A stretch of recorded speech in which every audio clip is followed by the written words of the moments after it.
এই ধ্রুব মিত্তির লাইফে আর কাউকে ভালোবাসতে পারবে না।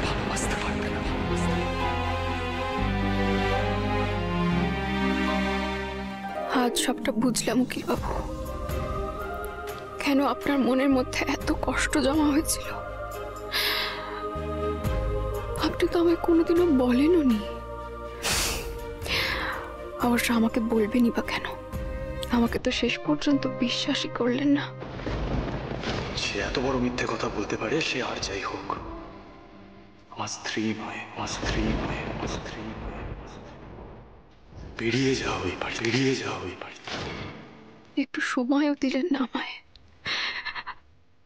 ভালোবেসে কি শুধু কষ্টই পেতে হয়?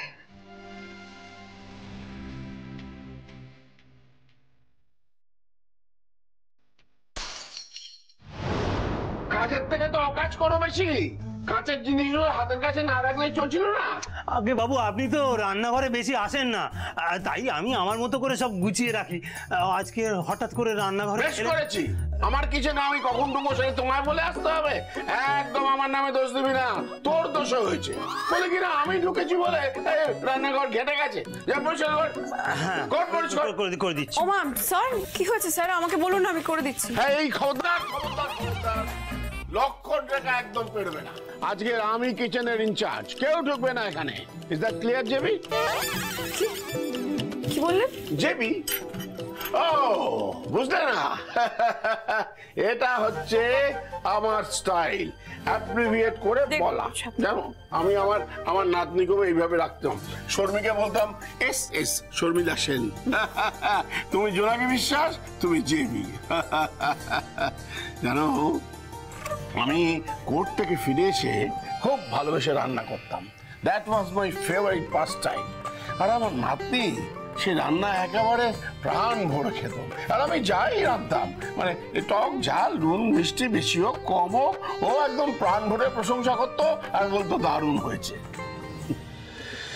ও চলে যাওয়ার পর আমার জীবনটাই কেমন একঘেয়ে মান্ডেন হয়ে গেল, আর বেঁচে থাকতেই ইচ্ছে করে না। আমি আজও ওর কথা শুনতে পাই। জানো, আমার কানে ভেসে আছে আমার নাতনি বলছে, দাদান চিকেন স্টেকটা দারুণ হয়েছে, ফ্যান্টাস্টিক। তুমি উকিল না হয়ে শেফ হলে না কেন?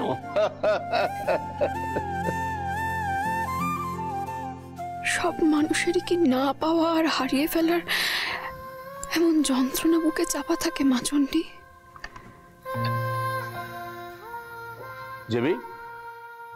জেবি কাম অন, এদিকে এসো, বসো, সিট হিয়ার। এবার তোমার জীবনের গল্পটা আমাকে বল। এই শোন, মাংসটা একটু নেড়ে দে। যেটুকু বললাম খালি সেইটুকুই করবি। আচ্ছা, by the way, you can call me S Q, মানে শ্যাম সুন্দর সেন, এস অতএব এস কিউ। আচ্ছা, আমি তো আপনাকে রান্না একটু হেল্প করতে পারি নাকি? খবরদার। আচ্ছা ঠিক আছে, আমি তোমাকে রান্নায় হেল্প করতে অ্যালাউ করতে পারি। তার আগে তোমার গল্পটা বলতে হবে, মানে তোমার জীবনের গল্পটা। Then only I can allow you to enter in my kitchen. That's a deal. আমার গল্পটা অনেক বড় স্যার। আমার মা বাবাকে খুন করার দায়ে সংশোধনাগারে আছে। আমার মা না নির্দোষ, জানেন। আমার মা আমার বাবাকে খুন করেনি। এতগুলো বছর পেরিয়ে গেল, আমি সেটা প্রমাণই করতে পারিনি। তাই তাই আমি উকিল হতে চাই।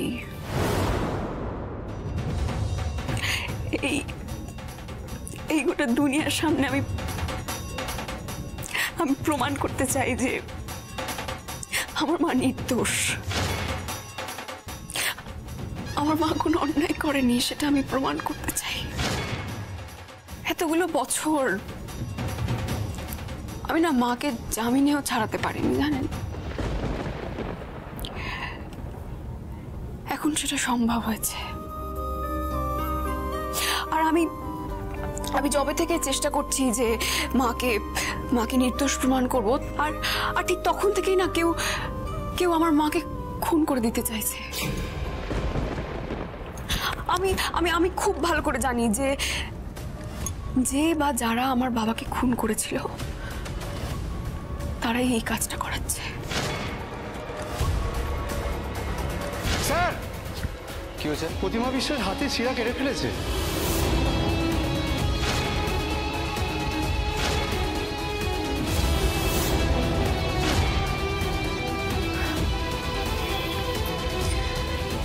এখন মায়ের জন্য একটা নিরাপদ জায়গা খুঁজতে হবে স্যার, যেখানে যেখানে মায়ের কেউ ক্ষতি করতে পারবে না, আমিও থাকতে পারবো মায়ের সাথে। তোমার প্রবলেমটা যে এতটা গভীর আমি তো বুঝতে পারিনি আগে। আমি ভাবতাম আমার নাতনিটা চলে গেছে, একা মানুষ, বেঁচে থেকে কোনো লাভ নেই, যেভাবে হোক চলে গেলেই হতো। কিন্তু তোমার সমস্যা শুনে মনে হচ্ছে আমার যে সমস্যা তার থেকে অনেক বেশি গভীর। প্রবলেমস যত বড়ই হোক না কেন, জোনাকি বিশ্বাস থামবে না। লড়াই করে আমি আমার লক্ষ্যে ঠিক পৌঁছব। সাবাস, that's the spirit, I like it.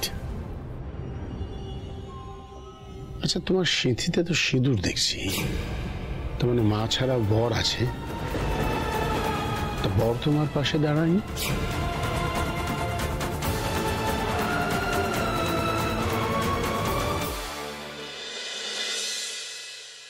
বিশ্বাস করি জোনাকি এরকম কোনো কাজ করতে পারে না, যদি করে থাকে তাহলে সে বাধ্য হয়ে করেছে। সব ক্ষেত্রে যে তোমার আর আমার লজিক মিলে যাবে এমনটা তো নয় না দাদু। অনেক বড় সত্যি লুকিয়েছে, এবং সত্যি লোকানো এবং মিথ্যে কথা বলা দুটোই আমার জন্য এক দাদু। আমার জাস্ট এটা মনে হয় জোনাকি এত বড় সত্যি নাই লোকাতে পারতো, সত্যিটা বলে দেখতে পারতো একবার আমাদের। That's all. ধ্রুব, কি হচ্ছে এটা? কি হচ্ছে এটা? দাদুর মুখে মুখে কেউ এভাবে কথা না, আমি বলে? দাদুর মুখে মুখে কোনো কথা বলিনি মা। দাদু আমাকে একটা প্রশ্ন করেছে, তার উত্তর দিচ্ছি। কারণ আমি চাই না জোনাকির ব্যাপারে দাদু কোনো ভুল ধারণা নিয়ে থাকুক। কোনো ভুল ধারণা নয় দাদু ভাই, কোনো ভুল ধারণা নয়। জোনাকিকে আমায় তোমার থেকে চিনতে হবে না। তোমার স্ত্রী হওয়ার আগে সে এ বাড়ির মেয়ে, সে আমার নাতনি, সে কোনো ভুল করতে পারে না। I do believe. এই ছোটন, আনন্দ, চলো আমরা জোনাকিকে নিয়ে আসবো, এসো। দাদু আমি রিকোয়েস্ট করছি তোমাকে, প্লিজ এটা করো না। জোনাকি এই বাড়িতে ফিরে আসবে না কেন বুঝতে চাইছো? যথেষ্ট হয়েছে ধ্রুব, প্লিজ। তোদের এই মান অভিমানের পালাটা এবার শেষ কর, বন্ধ কর এটা। তুই জোনাকিকে শাস্তি দিতে চেয়েছিলি, দিয়েছিস, যথেষ্ট দিয়েছিস। আর কেন? বাড়ির মেয়েটাকে বাড়িতে ফিরিয়ে নিয়ে আয় বাবা, প্লিজ। ধ্রুব, একটু শান্ত হ বাবা, একটু শান্ত হ লক্ষ্মী সোনা। দেখ, জোনাকি কিন্তু এই বাড়িটাকে, আমাদের পরিবারটাকে এক করেছে। সব কিছু এভাবে ভেঙে দিস না, তুই বাবার কথাটা একটু শোন বাবা। কি করে বোঝাবো বলো তো তোমায় দাদু? জোনাকিকে আমি কেন বাড়িতে আনতে চাই না। তুমি একবার ওর সামনে গিয়ে দাঁড়ালে তোমার কথা জোনাকি ফেলতে পারবে না দাদু। আমি যে জোনাকির ভবিষ্যতের কথা ভেবে এটা করছি, সবটা ভেস্তে যাবে। কেন ধ্রুব আসল কথাটা বলছে না বাবাকে? ও যে জোনাকিকে তৈরি করার জন্য এই স্টেপটা নিয়েছে, এই কথাটা কেন নিজে মুখে বলছে না? ভাইপো, তুই একবার ভালো করে চিন্তা করে দেখ, পাড়ার লোকজন কি ভাববে। তুই বাবা সুনমের কথাটা একবার ভাবছিস না? বাবা, বাবা চলো তো আমরা যাই, চলো। আমার সিদ্ধান্ত কিন্তু বদলাবে না। জোনাকিকে আমি আগের জায়গাটা ফিরিয়ে দিতে পারবো না। তোমার সিদ্ধান্তের ধার কে ধারে? এ বাড়িতে সুধাচরণ মিত্রের সিদ্ধান্ত শেষ সিদ্ধান্ত, তার উপরে কারোর কোনো কথা থাকতে পারে না। চলো দাদু প্লিজ, আমি তোমাকে রিকোয়েস্ট করছি, আমি হাত জোর করে রিকোয়েস্ট করছি, প্লিজ জোনাকিকে এই বাড়িতে ফিরিয়ে আনার চেষ্টা করো প্লিজ। মা, তুমি তোমার নাতিকে ভালো করে বোঝাও, যাও একবার ভালো করে বোঝাও তো ওকে। দাদু ভাই তোমার জেদ এবার ছাড়ো। জোনাকিকে ছাড়া আমরা কেউ ভালো নেই দাদু ভাই। এত বড় দুনিয়া, মেয়েটা কোথায় আছে, কেমন আছে, আমরা কেউ কিচ্ছু জানি না দাদু ভাই। চিন্তা করবে কিন্তু, চিন্তা করো না, জোনাকিকে আমি ফিরিয়ে আনবই। আরে বিনয়, আনন্দ, চলো চলো। এক মিনিট। জোনাকিকে যদি এই বাড়িতে ফিরিয়ে আনা হয়, আমি এই বাড়ি বরাবরের মতন ছেড়ে দিয়ে চলে যাব।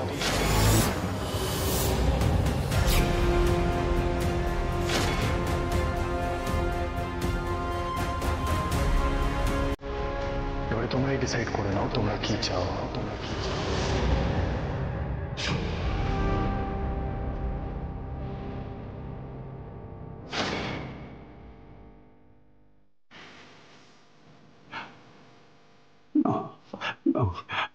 দাদু ভাই,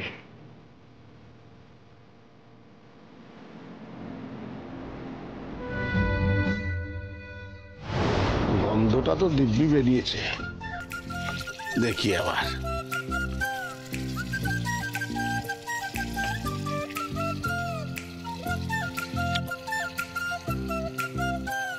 নুন আর মিষ্টিটা ঠিক আছে, কিন্তু ঝালটা। তো লঙ্কাটা কুচিয়ে দিচ্ছি, আপনি দিয়ে দেবেন। আচ্ছা শোনো, রান্নার টক মিষ্টি ঝালটা আমি দেখে নিচ্ছি, কিন্তু জেবির লাইফে টক মিষ্টি ঝালের কোথায় সমস্যা সেটা আমার জানা দরকার। হাজবেন্ডের সাথে সমস্যাটা কিসের?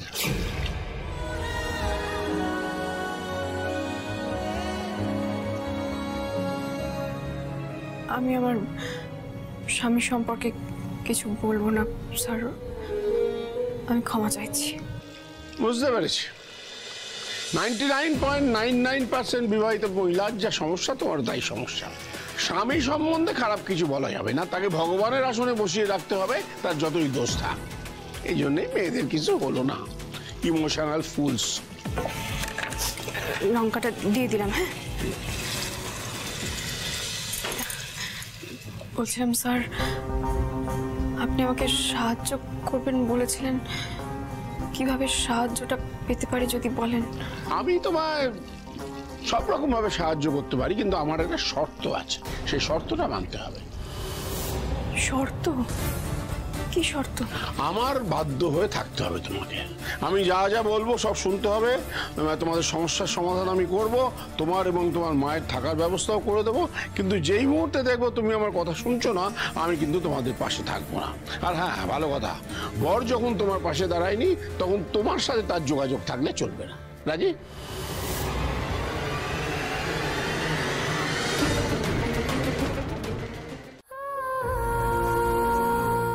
বেরিয়ে যাও এই বাড়ি, বেরিয়ে যাও এই বাড়ি। সে সম্ভাবনা আর নেই স্যার, সে পথ আমার জন্য বন্ধ হয়ে গেছে। যে মানুষটা আমার মুখই দেখতে চায় না, তার সাথে আমি আর কি যোগাযোগ করব? আমি খুনির মেয়ে, সত্যিটা আমি লুকিয়েছি, তার শাস্তি পাচ্ছি।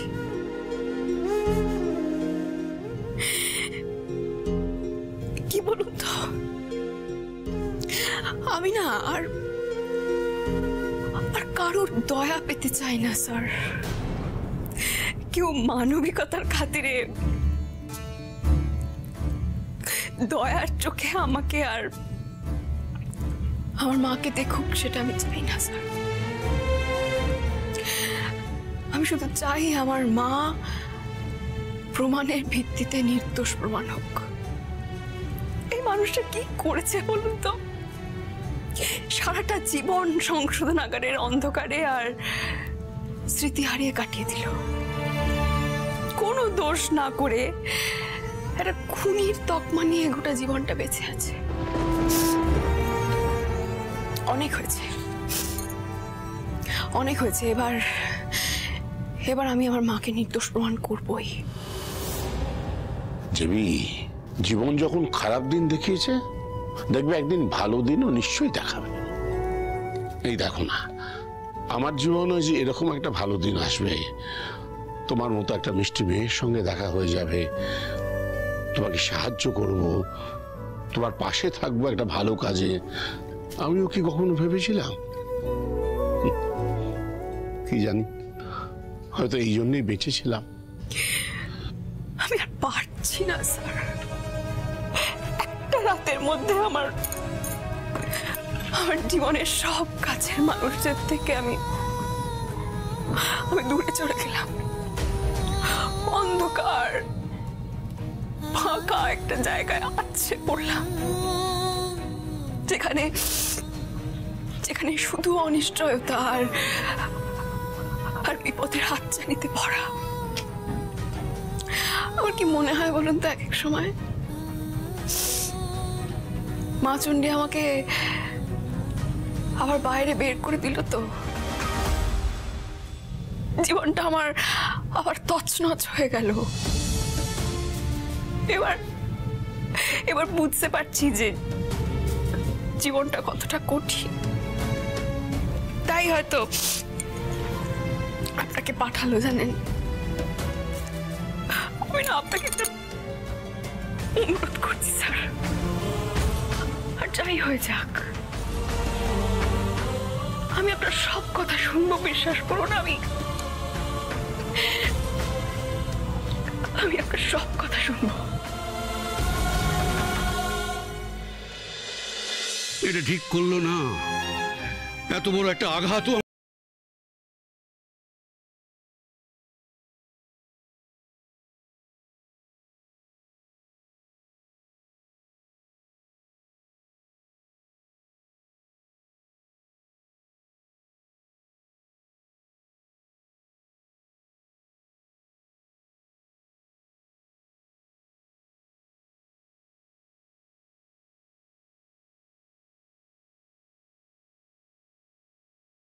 না দাদু ভাই, এতেই আমি সবচেয়ে বেশি আশ্চর্য হলাম।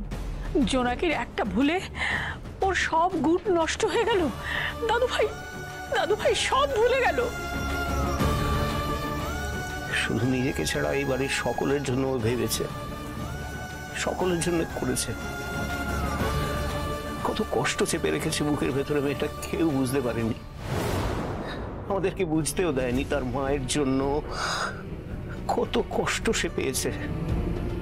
আর আজকে তার বিপদের সময় আমরা কেউ ওর পাশে থাকতে পারলাম না। বিপদে নিজের স্ত্রীর পাশে যে পুরুষ মানুষ থাকে সেই তো আসল মানুষ। দাদু ভাই আমাদের মাথা হেট করে দিল। ও আমাকে শর্ত দিল যে ও আর জোনাকির মধ্যে একজনকে বেছে নেওয়া। না না, আমি আর কিচ্ছু শুনতে চাই না, আমি কিচ্ছু জানতে চাই না। যে করে হোক জোনাকিকে আমি খুঁজে বার করবই। দাঁড়ান বাবা, ধ্রুব আপনাদের সবটা বলেনি, সবটা আমি বলবো। সবটা মানে? ধ্রুব যে কথাগুলো বলেছে ওগুলো ওর মনের কথা নয়। মন থেকেও এক মুহূর্তের জন্য জোনাকিকে অবিশ্বাস করেনি। ধ্রুব চায় জোনাকি নিজের পরিচয় তৈরি করুক। আমি চাই জোনাকি স্ট্রং হোক। Jonaki deserves a better future, she deserves to be respected. মা, তো কেউ এই বাড়ি তোকে রেসপেক্টটা করে না, আর করবেই বা কেন? পরিচয়টা কি ওর? এই পরিচয়টাই তো ক্রিয়েট করতে হবে। জানি জোনাকির সামনের এই পথটা খুবই কঠিন, কিন্তু ধ্রুব ওর পাশে রয়েছে সব সময়। এটাকে কি করে পাশে থাকা বলে বড় বৌমা? বিবাহিত স্ত্রীকে দূরে ঠেলে দেওয়া কোন যুক্তিতে এটা করতে পারে? এই যে আমার কুলাঙ্গার ছেলে তোমার সঙ্গে যে অন্যায়টা করলো, তোমার মনের অবস্থাটা কি সেটা কি আমি বুঝতে পারি না? বুঝি না বাবা, আমার ছেলে ওর বাবার মতো নয়। আমার ধ্রুবর উদ্দেশ্য মহৎ। ও চায় জোনাকি এই লড়াইটা একা লড়ুক। শক্ত হোক মেয়েটা, নিজের চেষ্টায় নিজেকে প্রতিষ্ঠিত করে তারপর ফিরুক এই বাড়িতে। জোনাকি তো উকিল হতে চায় বাবা, এবং আমার বিশ্বাস একদিনও উকিল হবে। জোনাকি একজন অন্য মানুষ হয়ে এই মিত্তির বাড়িতে ফিরবে একদিন। দেখে নেবেন আপনি। এ তুমি কি বলছো বড় বৌমা? জোনাকির উন্নতি করার জন্য দাদু ভাই ওকে এত বড় শাস্তি দিল? শাস্তি কেন বলছেন মা? ধ্রুব তো একটা মুহূর্তের জন্য ওকে একা ছাড়।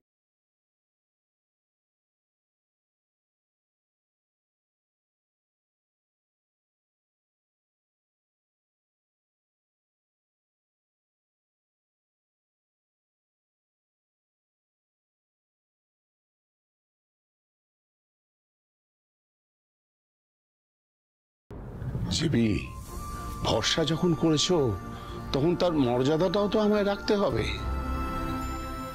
আজ থেকে এসকিউব জেবির সমস্ত দায়িত্ব নিল, সমস্ত লক্ষ্য পূরণের ভার নিলাম আমি। পড়ছে পড়ছে পড়ছে পড়ছে আর কি পড়ছে? তোমার মিষ্টি মিষ্টি কথা এমন ভুলিয়ে দিলে যে আমার এই রান্নাটাই পুড়ে গেল। এখন এই স্পেশাল খাবারটা পোড়া গন্ধ অবস্থায় তোমায় খেতে হবে। এ বাবা, আমি একদম বুঝতে পারিনি। আরে বুঝতে পারিনি,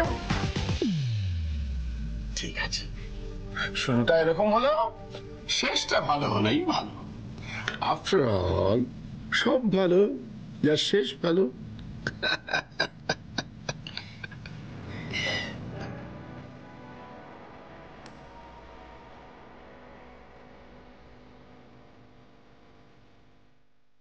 এই মানুষটাকে দেখলে কেমন যেন দাদুর কথা মনে পড়ে। দাদুও এভাবে হাসি মজায় সবকিছু ভুলিয়ে দিত।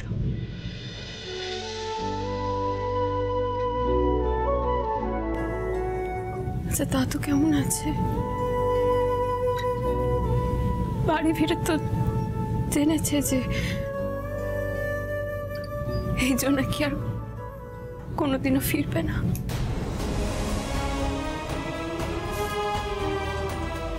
আমার কথা মনে পড়বে দাদুর।